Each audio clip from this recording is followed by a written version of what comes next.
We have all been there, about 30 miles into a ride, and the saddle starts feeling less like a support and more like a distraction. Finding that perfect balance between stiffness for power and comfort for endurance is a constant battle for every cyclist. One option that has been appearing on many builds recently is the RYET 3D printed saddle. It moves away from traditional EVA foam, opting for a lattice structure that aims to redistribute pressure more effectively across the seating area. The core of this design is the use of carbon materials to keep the weight down while maintaining structural rigidity. When you look at these, the most noticeable feature is the exposed, honeycomb-like pattern that defines how the saddle flexes under your weight. It measures 245 by 145 millimeters, which is a fairly standard profile for most road and gravel applications. Before you buy, pull out your measuring tape and check your current saddle width. Getting that number right is the most important part of avoiding future discomfort. Unlike standard foam that compresses uniformly, this 3D printed approach allows for different zones of compliance.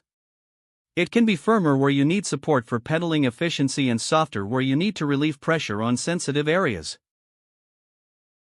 A quick word of caution: because this uses carbon rails, you should verify your seat post clamp mechanism.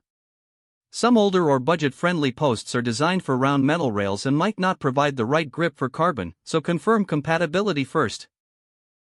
With over 800 units sold and a high rating, there is a good amount of community feedback to look through.